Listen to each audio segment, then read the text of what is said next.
Hello guys, Sam Stevens here. So I'm tuning these tenors and my buddy Gus. We took them apart. We got a contest in 3 days. Today's Wednesday. It's Wednesday night, May the 21st. So 22nd is a Thursday, 23rd is a Friday, and 24th is a Saturday. I'm gonna play these bad boys. So these aren't all new heads. I had a B-spot I had to order because it broke and I had a replacement. It's a MX. It's the old Evans brand. These are Evans heads. And I've always had that, and I never put it on because my last competition was February, and I thought it would be funny to just have one white head, and all the rest be black. But I wanted to look good this time, and the three, I ordered the pack, and they sent an extra one for some reason, and it worked out because the method I'm going to show you here, it was a little iffy on the three, and I remembered, I had another head, so I was able to do that. But I thought the last drum, the 14-inch 4 drum, as they call it, I'm going to show you what I do just for tenors. This wouldn't really work great in a group setting. Because it's a little more time put into it instead of just like a grab and go type thing, like you're tuning on the lot or some crap like that. So I'm going to get the head, the 14-inch head, and the counter hoop. So I like putting the tenors, like putting these straight up, as well as the splocks, and I just like putting these in like where it kind of makes a little arc, like how the drums make an arc, instead of just putting it like up here because it looks stupid in my opinion. I like making a little arc. So that I'm just gonna lay it down. It's already a used head. To me that's fine, retuning a used head, unless it's like all crapped up. But they say the thing about all popping and whatever, like you're doing like this stuff, that doesn't really matter. It's gonna do that anyway when you tune it, and like tuning takes time, so unless you're gonna be playing it all day and you're gonna be wearing out the head and you're gonna be able to keep on retuning it, instead of like kind of what I'm doing right now, because I got 3 days, but like tuning a week before or something, it's generally a good idea. Like if you play concert snare and you have a orchestra audition, getting a new head and a week before and putting it on and playing on it, and it's a pretty good idea. So right here, they say like go all the way finger tight, do all that BS. Just what I'm doing here, let me just get it out. There's the lug, there's the tension rod. I just get it in barely, and I make sure I can't pull it out. That's all I do. So I'm just gonna do that, and then what I'm gonna do is I'm gonna get my drum key, my amazing drum key that I can't find. Oh, right here. Just Yamaha. It comes with the drums. My band director has like tons of Yamaha drums, and each one came with a drum key, like the snares, and you got like 8 of them. So I'm just gonna spin it like this until it stops and give it a couple more goes, and then I'm just gonna leave it like that. Spin it, make sure it's good, and then you're gonna get around all 8 lugs for this drums. Like some have 4, some have 5, 6, 7, whatever. Not really 7, but 6 and all that. And then I kind of just look for any spots that may not, because some of them are just, maybe just go around and check if every single lug is, I feel tension from it. Sometimes you don't, like this one right here. I'm just gonna keep on doing that. This one as well. And that's basically it. Yeah. So, drums all tuned, ready to go.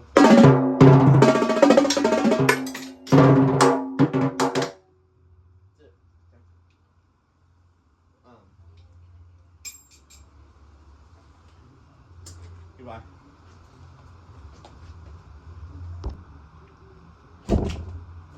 Anyway, next you're going to get the drum key that fell. I don't even know where it is. Oh, there it is. I already picked it up. So I'm just going to put there. Ruler, your best friend. I don't really use the inches, I use the centimeters. So there's, I don't know if you're going to be able to see it, but there's 10 centimeters, or millimeters, and a centimeter, I think. Whatever, all the 10 lines, right? Look at the 10 lines. So, I'm going to get there. I'm going to put the ruler against the rim, perpendicular to the head. I'm going to push it all across so I know the ruler is going to be straight. And I look where one of the lines, which is, it's going to be the 4th millimeter, is right flush with the counter hoop, the top of the counter hoop. Alright, so I see like 0.4. That's my number right there. I'm going to look around. That's also 0.4. And I'm looking for anything under 0.4. Because if something's under 0.4, that's going to be something that's not good. That's not. So basically 0.4 is my number, right? I go 0.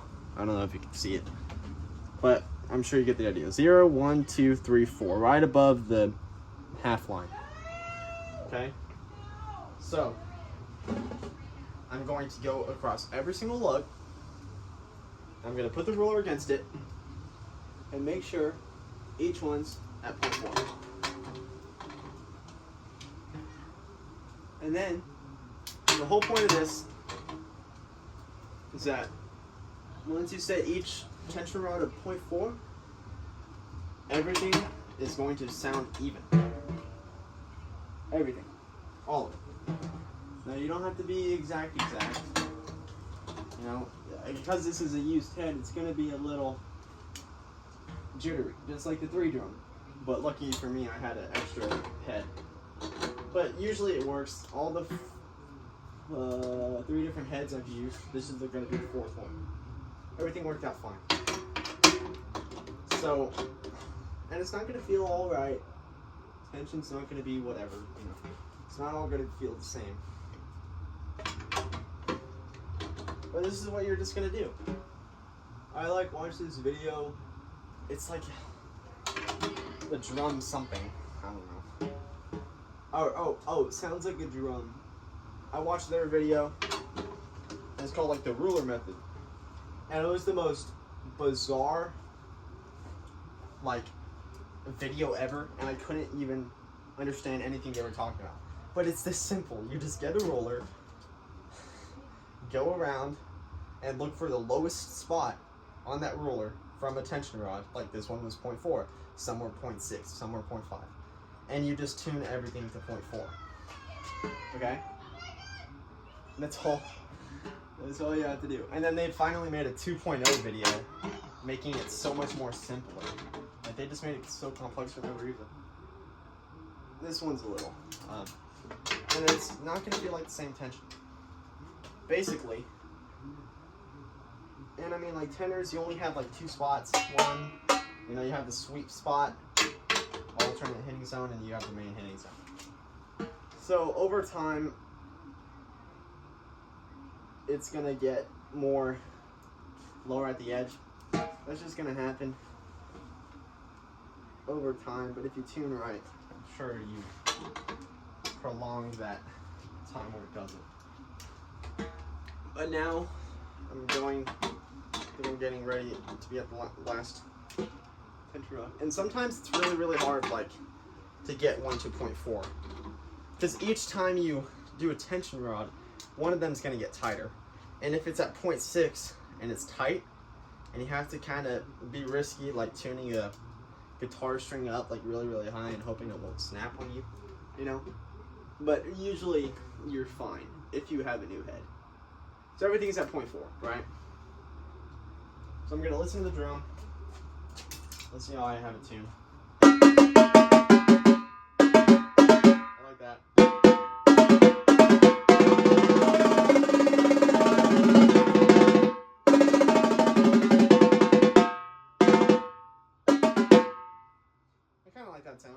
be a little lower, but this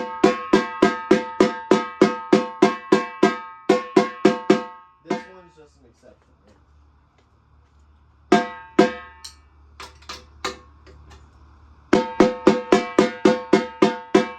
Because the drum heads are used, but everything is fun after that.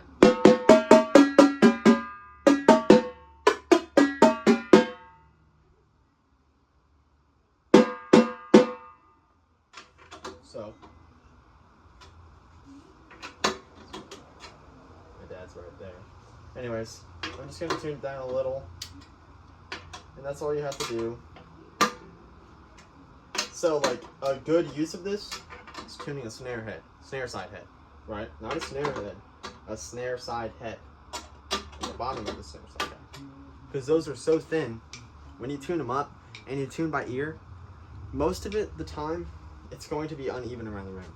And then that ruins the head, because it's such a thin head. Like, the thinnest head, like this is like a 2-ply, like 15 milliliter. A snare side head could go, usually it's 3, but it could go to 2. And when you get to 2, it's super, super hard to get it in tune and have the hoop even. If you do the ruler method, you're gonna be at like 0.1 like centimeters. It's gonna be really, really thin, but it's gonna be even around the head. And you can do this for any head if you have the time. Like I'm usually going faster with it.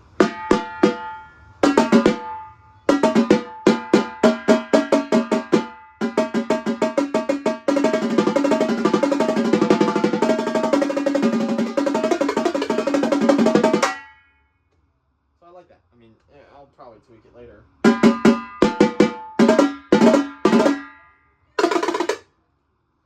That's all. That's the whole tuning tip. If you want an even all around the head, don't do the thing where like I didn't even touch this because also it's covered with lithium grease. If you want to use lithium grease, go for it. You only need to use it once. I didn't need to reapply it today. I last put it on like 6 months ago or something. It lasts forever. I didn't even touch this part and get my hands all greasy. I just, when I first got the tension rod, I just put it in, made sure I can't pull it out. All the people, hi Dad. We got 10 more minutes. You want to say hi to Sam Stevens Jazz YouTube channel? Hi Sam Stevens Jazz YouTube channel. I'm famous around these pages. All it is. Alright, he's famous. That's famous. My son, he's famous. Alright, go on. Go on, I'm giving a little tuning tip. Anyway, what was I saying? I'll say you got 10 minutes. Oh, all these losers. All these losers say like you gotta finger tight and everything, and you gotta get it like all finger tight and make sure it's finger tight, and then you start like tuning by like half of the thing, whatever. Just get it and then put it in. Make sure you can't take it out like just after like 2 screws, and just touching the actual bit where the drum key goes. The actual top. You don't gotta touch all this and go all around. And then I just spin it, make sure it's gonna go all the way in, and when it stops spinning, I know it's probably finger tight at that point. And then you get the ruler, and you find the lowest point, and then you tune every lug to that lowest point, and that's it. Here, you wanna play something for the YouTube channel? He doesn't know how to play tenors.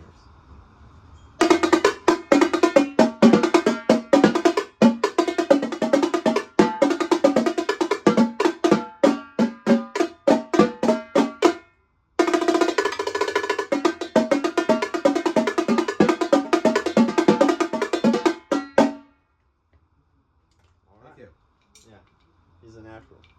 Thank you.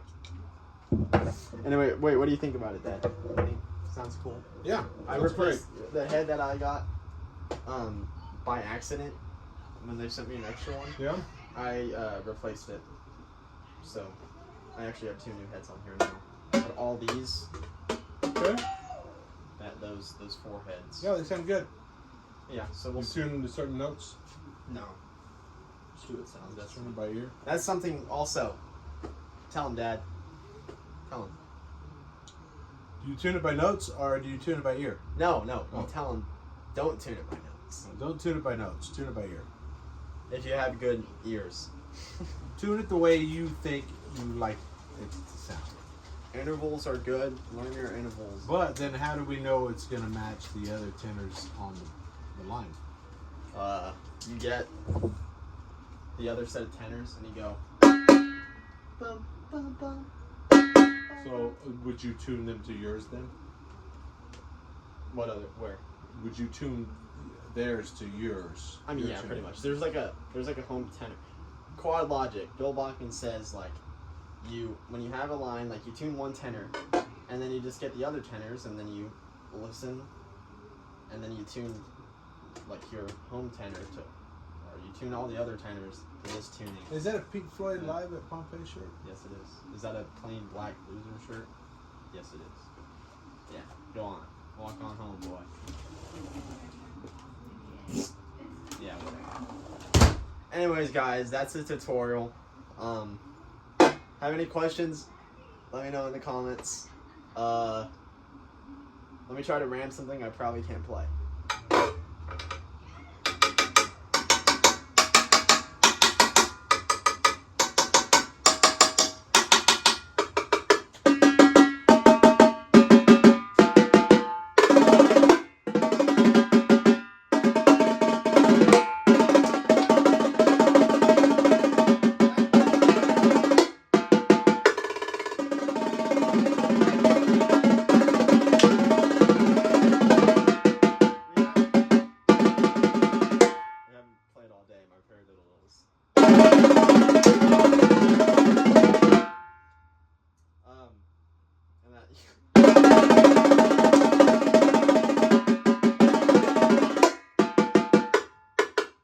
Who's that one guy who played Ubiquitous Illness? Anyways, that's my solo though. I'm playing on Saturday. We'll see if I get Outstanding Performer. That's it, guys. So have fun. Tell all my friends hi. Have a good night. Evans, MX Blackheads. They're pretty good. They go with the little cool finish. I picked up this tenor for $200. Might sell it someday. Probably after the 24th, because unless I learn a solo and go to PASIC, unless that happens. But yeah, cool stuff. Stan borrowed from the school. Yamaha tenors. I wouldn't really recommend them because I just took them apart and it took like 4 hours with a friend. A lot of stuff you just have to learn on your own. And the guide doesn't really do much for you. I don't have a paper. I watched like 1 2-minute video on it. But something with a better, I think the newer ones are better, but it's still super complicated. So like, I heard something about the Dynasty tenors. Great. Just figure out what your sound is and move on with it. Okay, have a good night, y'all.